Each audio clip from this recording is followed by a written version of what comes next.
Well, good evening, everybody. It is great to be back at the National Women's Law Center, surrounded by so many powerful and accomplished women. This is not a new experience for me. As some of you know, my household is filled with powerful, accomplished women.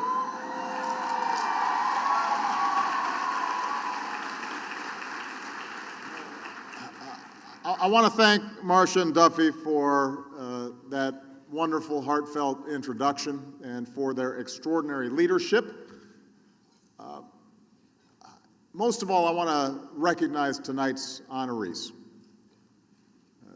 The women and men, there's some men in the group, who endured insults and beatings and risked their lives 50 years ago because they believed in a different future for their daughters and for their sons. The Freedom Riders had faith that America could still be perfected. And as has been noted, it is only because they did that I am able to stand here as President of the United States of America.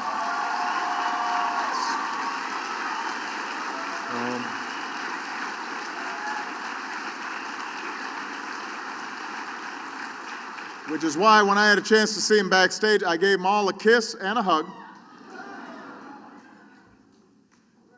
And I told them that even though I was in diapers at the time, I knew something important was going on.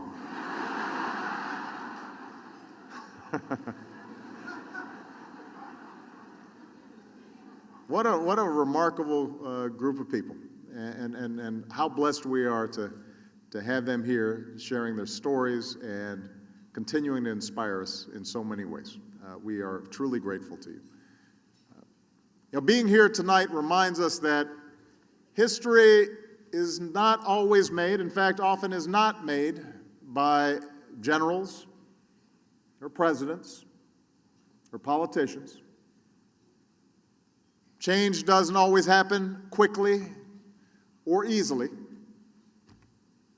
Change happens when a group of students and activists decide to ride a bus down south, knowing full well the dangers that lie ahead.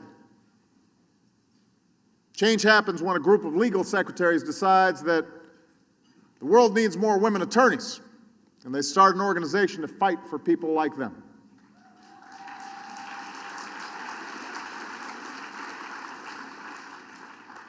Change happens when one woman decides, I don't want to be paid less than that man who's doing the exact same job over there. I want to be paid the same.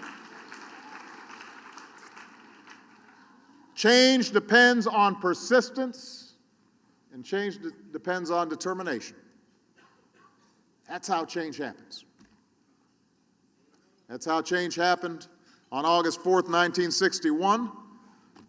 That's how change will happen today, especially when it comes to securing equal rights and equal opportunities for women. And the last time I spoke here was in 2005. I was brand new to Washington. Some of you still could not pronounce my name. And when I was thinking about what to say to this group, I wasn't just thinking about the legal cases you've helped to win or the milestones that you've helped to reach. I was thinking about my daughters and the world I want them to grow up in. And I think it's fair to say that a few things have changed since then. Michelle helpfully reminds me that I have more gray hair now. More people know my name, which I've come to realize is a mixed blessing. Malia and Sasha have grown into these strong, smart, remarkable young women. They are growing too fast. Malia has a cell phone now. Certainly a mixed blessing. But even after all this time, my wish for my daughters and for yours remains the same. I want them to go out into a world where there is no limit to how big they can dream, how high they can reach. And being here with all of you gives me hope and makes me determined. Because although this journey is far from over, today our daughters live in a world that is fairer and more equal than it was 6 years ago, a world where more doors are open to them than ever before. Today, for the first time in history, our daughters can see not one, not two, but 3 women sitting on the bench of the highest court of the land.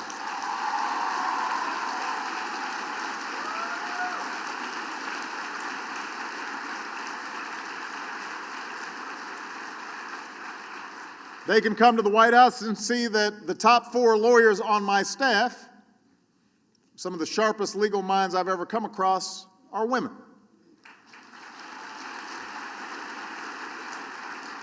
They can read about the extraordinary leadership of a woman in the House of Representatives who went by the title Madam Speaker.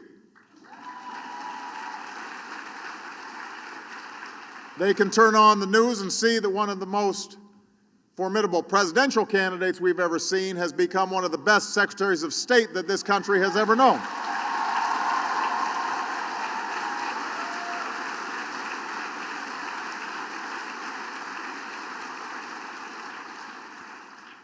Today, women make up almost half of our workforce, the majority of students in our colleges and our graduate schools.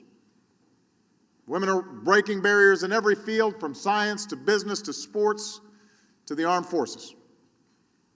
And today, thanks to healthcare reform that many of you helped pass, insurance companies can no longer deny coverage based on pre-existing conditions like breast cancer, or charge women more because they're more likely to incur costs for things like childbirth.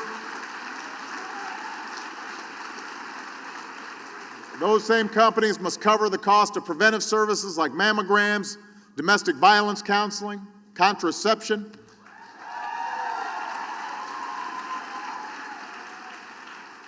We're making sure that women in the military and our veterans get the care that they need.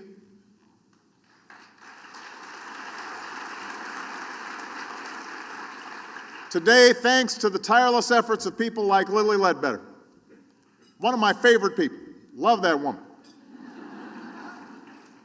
We were backstage talking, and she was just saying how, grateful she was, how much responsibility she now felt with this bill having been passed that was named after her. I said, Lilly, all that did was that was just icing on the cake. It was your work, your courage, your determination that changed things. All we did was ratify what you had already done. And because of her and other courageous women and some of the women in this room tonight, it is easier for women to demand equal pay for equal work.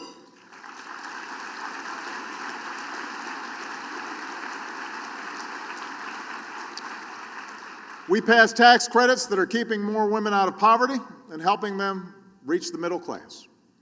Companies are being encouraged to make workplaces more flexible, so women don't have to choose between being a good employee and a good parent. One of the first things I did after taking office was to create a White House Council on Women and Girls to make sure that every agency in the federal government considers the needs of women and girls in every decision they make. Not as a sideshow, not as a box to check, but something that is sustained each and every day. And so this is progress.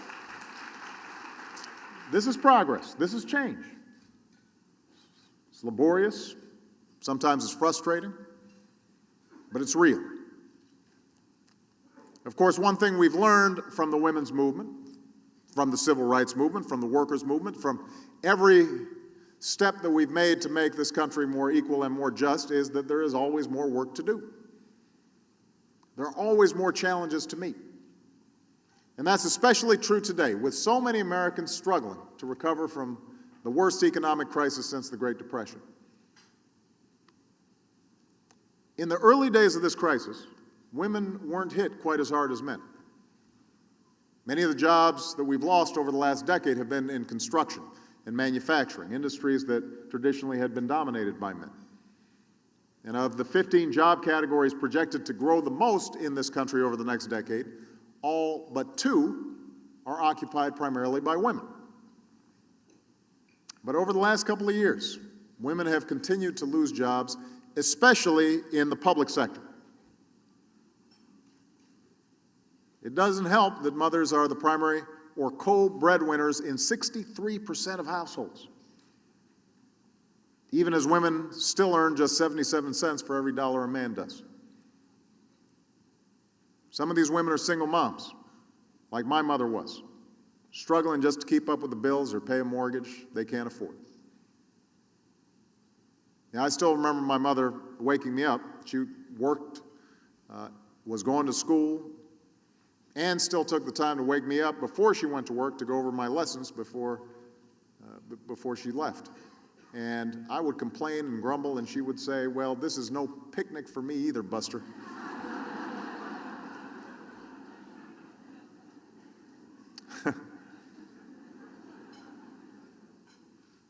These are the quiet heroes. Their names don't make the history books. They're never complaining. Well, I won't say they're never complaining. I was thinking about that for a second. Never hesitating to work that extra shift or that extra job if that's what it takes to give their children a better life.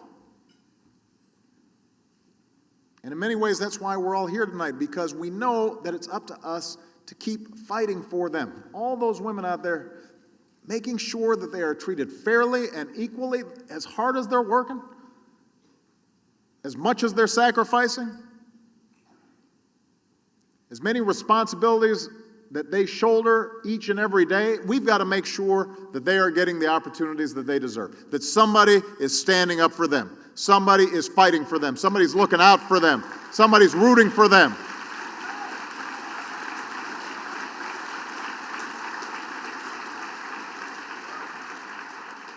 Of course, let's be clear about one thing. When we talk about these issues that primarily affect women, these are not just women's issues.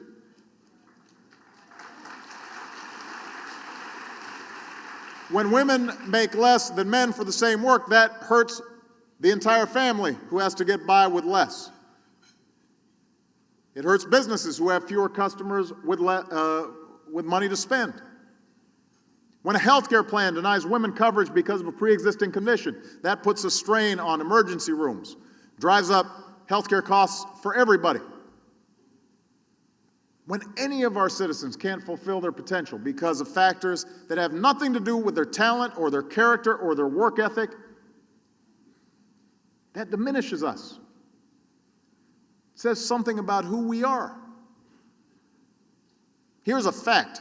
If you want to look around the world, those countries that are developing fastest, that are doing the best, where their children are succeeding in school, those are societies that respect the rights of women, that are investing in our women. Lifting women up lifts up our economy and lifts up our country. Now, unfortunately, not everybody in Washington seems to feel the same way. In recent weeks, Republicans in the Senate have come together 3 times to block jobs bills that independent economists say would boost our economy and put millions back to work, including women. Each of these bills was made up of the same kinds of proposals that Democrats and Republicans have historically supported in the past, and they were fully paid for. And even though they were supported by a clear majority of the American people, Republicans, Democrats, Independents, every single Senate Republican said no. Said no to putting hundreds of thousands of teachers, 3/4 of them women, back in front of the classroom where they belong. No to putting construction workers back on the job and funding a special program that gets more women involved in the construction industry. Well, I've got news for Congress. We are not done yet. In the weeks ahead,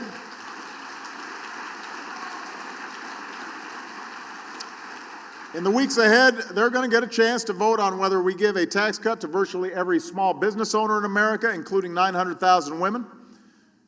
These are folks who run the restaurants and stores and beauty shops and other small businesses that create 2/3 of all new jobs. There's no reason they shouldn't get a break. The American people are with me on this. And Republicans in Congress should be with me too, because it's right for the country. Instead, they're spending time focusing on how to turn back the clock.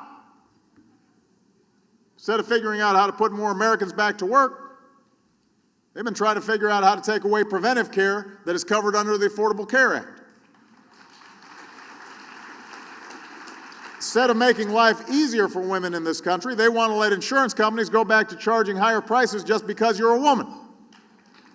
Instead of working to boost our economy, they're out there spending time trying to defund Planned Parenthood and prevent millions of women from getting basic health care that they desperately need. Pap smears and breast exams. That is not the right direction for this country. These folks know they can't win on the big issues, so they're trying to make the fight about social issues that stir up their base. They're spending their time trying to divide this country against itself rather than coming together to lift up our country. And we don't have to settle for that. The American people shouldn't have to settle for that. And that's why I need your help. As leaders in your communities, I need you to tell Congress to do their jobs by worrying about the jobs of the millions of Americans they were elected to serve. I need you to make your voices heard. And for my part, I promise to keep doing everything I can to help every single American achieve their own piece of the American dream. That's not just a promise I'm making as a president. That's a promise I'm making as a grandson who saw my grandmother hit the glass ceiling of the bank where she worked, passed over for promotions in favor of men that she trained. It's a promise I'm making as a husband who watched Michelle balance work and family with grace and poise, even when it hasn't been easy. It's a promise I'm making as a father who wants my daughters to grow up in a world where every door is open to them, where there are no limits on what they can achieve.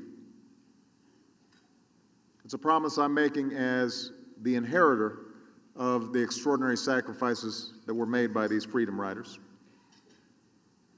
as a friend of people like Lilly Ledbetter who embody all that's good and decent in this country.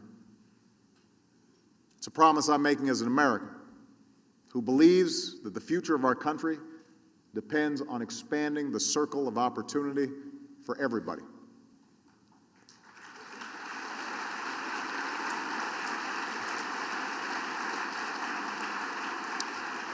So that next generation of smart, powerful women, they're already knocking on the door. They're coming, and we need to get ready. You know, last month I got a chance to meet the winners of the Google Science Fair. This is an international competition of high school students. The cutting edge of technology and science. All three of the winners turned out to be Americans. All three were girls. They had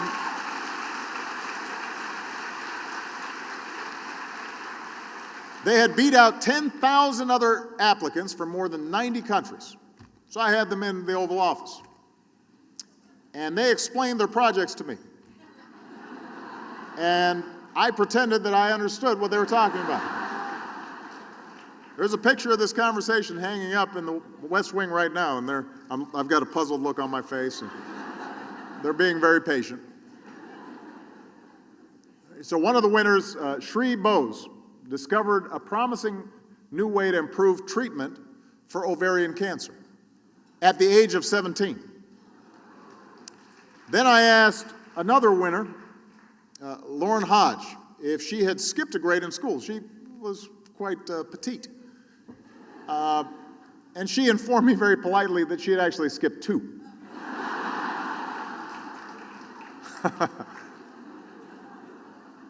Okay. It's people like Shree and Lauren all of you who are here tonight, who make me hopeful about the future. There's a direct line between those women who sat in those jail cells and those young girls explaining their science project in the Oval Office. There's a direct connection. Because that's what America's about, a place where ideas are born and dreams can grow, and where a student in a classroom or a passenger on a bus or a legal secretary in an office can stand up and say, I am going to change the world. We have always been a nation where anything is possible. That's the kind of nation that we are. That's the kind of opportunity that must exist here in America. That's the kind of opportunity that must exist for every American, no matter what they look like or where they come from. We've come a long way towards making this country more open and more free for our daughters and theirs. We've got a lot more work to do. With the National Women's Law Center, I am confident that the next time I visit, we'll be even closer to guaranteeing every one of our children get the future they deserve. Thank you very much, everybody. God bless you. God bless the United States of America.